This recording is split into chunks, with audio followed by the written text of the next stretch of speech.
Hey Freunde und herzlich willkommen zu meinem ersten Video im Jahr 2022. Ich hoffe, ihr seid gut reingerutscht. Und heute mal wieder ein deutsches Video. Ich hoffe, das freut meine deutschen Zuschauer. Vorneweg möchte ich sagen, das Messer und viele andere Projekte, die ich bisher gemacht habe, sind Aufträge von Zuschauern gewesen. Das heißt, entweder haben sie mir ihre Schätzchen zur Aufarbeitung zugeschickt und ich habe sie dann wieder zurückgeschickt. Oder sie haben sogar, wie es hier bei dem Stück der Fall ist, mir das Ding überlassen. Und ich darf damit jetzt quasi machen, was ich will. Und was wollen wir damit machen? Ganz klar, wir wollen es wieder schick machen. Also um das Intro hier an der Stelle jetzt abzuschließen, falls ihr irgendwelche Gegenstände zu Hause rumliegen habt, die ihr gerne wieder schick haben wollt oder einfach nur irgendwas geschärft haben wollt, dann schreibt mir liebend gerne auf Instagram oder per Mail. Ich freue mich auf jeden Fall auf jede Anfrage und damit starten wir rein. Ich konnte jetzt schon einige Sekunden das gute Stück begutachten und was direkt auffällt, das Ding ist natürlich nicht in einem so optimalen Zustand. Hier oben würde ich vermuten, war vielleicht auch mal so ein Stück Leder dran, wie es hier unten der Fall ist. Und ich denke mal, um uns ein besseres Bild zu verschaffen, werden wir jetzt erstmal den Griff abnehmen. Dafür müssten wir hier diese Schraube rausdrehen und ich denke, dass wir das nicht so leicht hinkriegen, aber wir können, glaube ich, diesen ganzen Knauf hier unten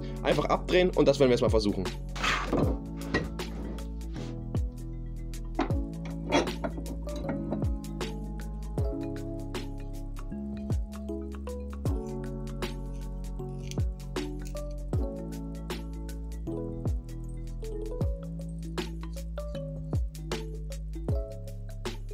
So, das ging zum Glück schon mal relativ einfach, da hatte ich Befürchtung, dass wir das nicht so gut abbekommen. Aber soweit wie gehofft sind wir trotzdem nicht gekommen, denn der Griff steckt hier immer noch sehr, sehr fest drauf.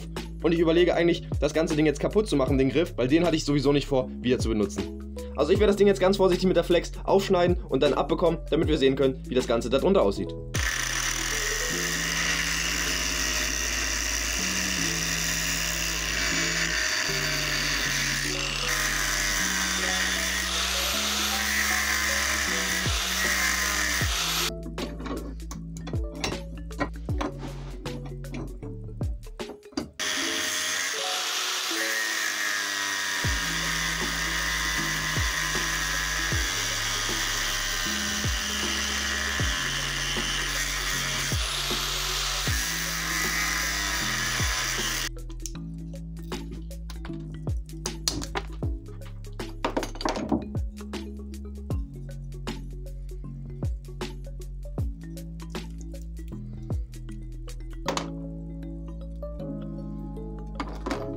So, das ist geschafft und direkt fällt auf, das Ganze war auf jeden Fall nicht wasserdicht verschlossen, denn hier muss Wasser reingekommen sein, somit hier den Tang angegriffen haben. Als nächstes würde ich gerne diese Schraube hier von dem Knauf befreien, damit wir die vielleicht später nochmal benutzen können.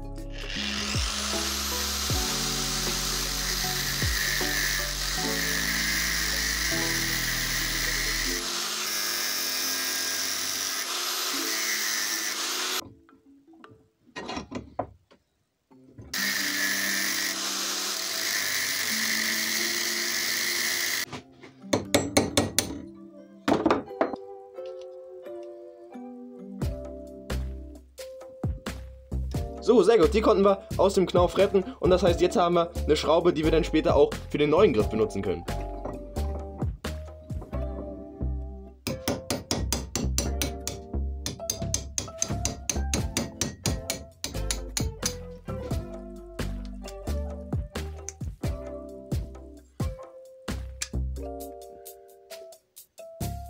Den Fingerguard konnten wir glücklicherweise auch retten. Ich habe zuerst vermutet, dass der auf der Unterseite festgelötet war, aber das ist ja alles nur Rostrückstände und wir konnten das Ding relativ einfach rausdrücken. So, und jetzt haben wir endlich die Klinge separat und können anfangen, das Ding wieder schick zu machen.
Freunde, was soll ich dazu sagen? Also, Das habe ich am Anfang überhaupt nicht gesehen. Ich muss nachher beim Videomaterial mal reingucken, ob da das vorher schon zu sehen war. Ich habe mir ja die Klinge auch ein bisschen angeguckt vorher. Das sehe ich ja gerade zum ersten Mal. Aber ich habe dafür auch direkt eine Idee, was wir daraus machen. Wir schneiden einfach ein Stück weg, sodass wir das Loch hier gar nicht mehr mit drin haben im Messer. Und damit sollten wir das korrigiert bekommen. Aber erstmal machen wir weiter mit der anderen Seite, denn die sieht nämlich noch ganz schön eklig aus.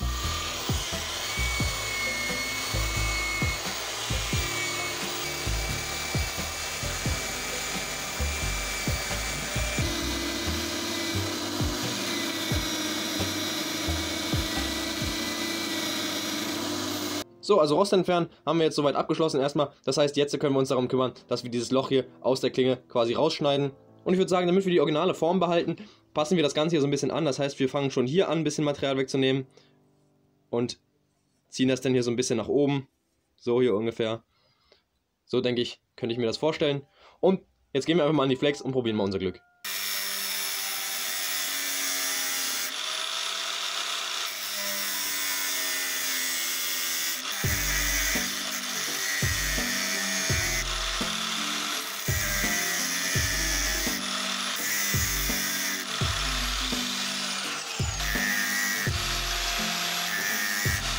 So, das Stück von der Klinge mit dem Loch ist jetzt raus und jetzt müssen wir uns nur noch darum kümmern. Zum Beispiel hier unten sieht man es ganz gut. Das sind hier extrem viele Chips am Start. Das heißt, wir machen die Klinge einmal wieder von der Form her so, wie sie soll. Und danach werden wir die Geometrie ein bisschen wieder herstellen. Das heißt, das Ganze ein bisschen ausschleifen, damit es dann nicht zu dick hinter der Phase wird. Ja, und dann fehlt natürlich auf jeden Fall noch ein Griff. So, von jetzt hier beim Bandschleifer muss ich sogar noch mehr aufpassen als gerade bei der Flex, dass ich das Heat-Treatment von dem Messer nicht versaue. Das heißt, dass die Klinge nicht zu heiß wird. Gerade vorne an der Spitze, wo es ein bisschen dünner ist, da wird es gerne mal schnell zu heiß. Um das zu vermeiden, werde ich zum einen meine Hand immer so positionieren, dass ich relativ nah vorne an der Schneide dran bin, um so zu merken, wann es denn heiß wird. Da ziehe ich vorher mal den Finger weg, bevor wir da mit dem Heat-Treatment irgendwas in die Quere kommen. Und zum anderen steht hier noch ein Messbecher voller kaltem Wasser, wo ich ab und zu die Klinge einfach mal reintauchen kann, wenn das Ganze ein bisschen zu heiß wird. Also als erstes werde ich das Ganze jetzt erstmal schön plan schleifen, damit wir hier wieder eine gerade Fläche haben und dann das Ganze so ein bisschen abrunden, damit wir den Schnitt von der Flex hier auch noch ein bisschen abrunden und mit in die Klingenform mit einlaufen lassen. Und danach, wie gesagt, geht es ein bisschen ans Ausdünnen, weil das ist jetzt schon relativ mächtig, was wir hier als Stärke an der Phase vorne haben. Deswegen müssen wir da auch noch ein bisschen was wegnehmen.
So, das ist jetzt der Look, den wir erreicht haben, nach ungefähr einer halben Stunde am Bandschleifer. Ich finde, das sieht gar nicht so schlecht aus und ich denke auch, ich werde es so lassen, denn ich habe mir angeguckt, teilweise haben wir hier sehr, sehr tiefe Löcher und um die rauszukriegen, müsste man zum einen auf jeden Fall ewig lange am Bandschleifer stehen und zum anderen würde man so viel von der schönen Klingenstärke verlieren, dass ich mich einfach entschieden habe, das Messer jetzt so zu lassen und quasi so ein bisschen diesen alten Charakter aufrechtzuerhalten. Und jetzt dürfen wir natürlich nicht vergessen, auch noch die beiden Teile, die wir von dem Originalmesser retten konnten, nochmal wieder schick zu machen, um die dann wieder beim Zusammenbauen final mit dem neuen Griff dann wieder zu verwenden.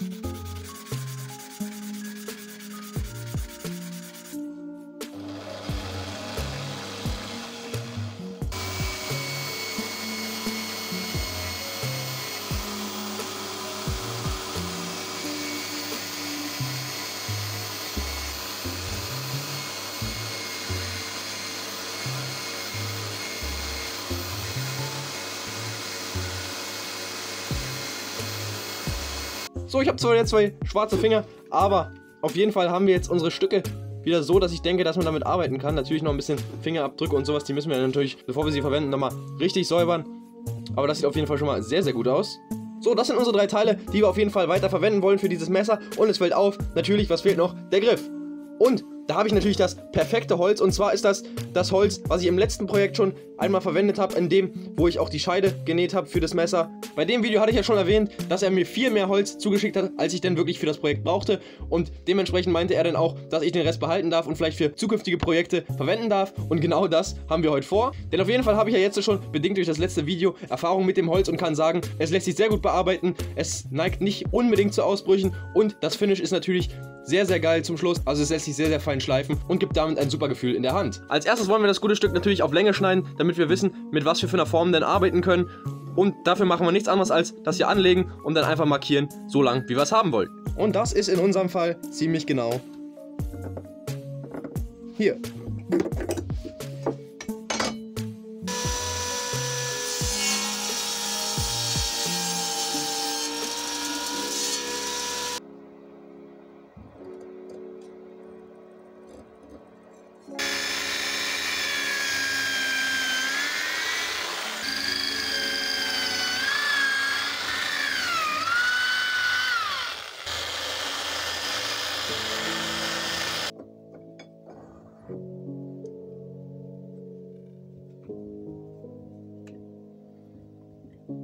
Okay, also auf Länge zugeschnitten und Loch gebohrt. Wir sehen, das passt ganz gut.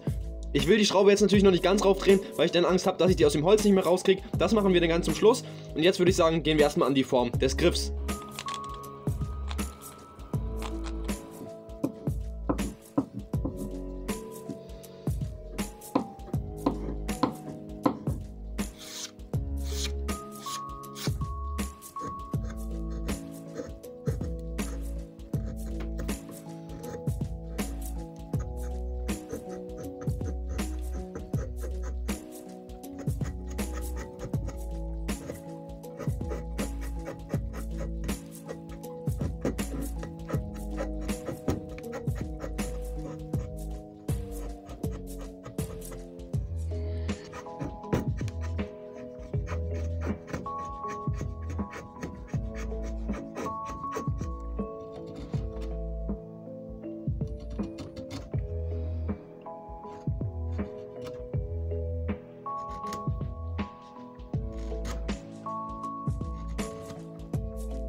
So, Jungs und Mädels, und jetzt wisst ihr auch den wahren Grund, warum ich das Holz gewählt habe. Denn diese leckeren Schokochips lasse ich mir nachher natürlich schmecken.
So, Jungs und Mädels, der Griff ist fertig, der Griff ist geschliffen soweit. Eigentlich heißt es jetzt bloß noch zusammenbauen, aber bevor ich das mache, will ich jetzt die Klinge schärfen, beziehungsweise die erste Phase setzen. Denn obwohl der Griff relativ dunkel ist, will ich trotzdem nicht riskieren, dass sich der Schleifstaub an dem Griff ablagert. Deswegen werde ich jetzt die erste Phase hier setzen und das Handschleifen dann im zusammengebauten Zustand erledigen.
So Freunde, wir haben es geschafft, wir sind auch hier wieder am Ende angelangt. Es hat einen neuen Griff, ein paar Teile konnten wir retten und scharf ist es definitiv auch wieder. Ich hatte, ihr könnt es euch schon denken, mal wieder Riesenspaß. Ich habe bei dem Projekt auf jeden Fall wieder einiges gelernt und ich hoffe, euch hat das Projekt gefallen. Also das heißt, ich hoffe, euch hat das Video gefallen und das Endresultat, was hier jetzt am Ende rausgekommen ist. Lasst mich das liebend gern in den Kommentaren wissen und gebt auch eine Bewertung ab. Daumen hoch, Daumen runter, ihr wisst ja, wie es geht. Und zum Schluss erwähne ich es noch einmal, falls ihr noch irgendwas habt, Restauration oder Schärfen von ganz normalen Messern, schreibt mir gerne auf Instagram oder per Mail, denn die meisten von euch wissen, ich schärfe und restauriere natürlich nicht nur exklusive Messer oder exklusive Scheren, sondern alles eigentlich durch die Bank weg. Und deswegen, wie gesagt, gerne melden. Ich freue mich auf euch. In dem Sinne, falls ihr euch freut auf weitere Projekte mit mir, dann lasst doch liebend gerne ein Abo da, damit ihr nichts mehr verpasst. Und in diesem Sinne würde ich sagen, wir sehen uns im nächsten Video. Haut rein, be safe. Bis dann. Ciao.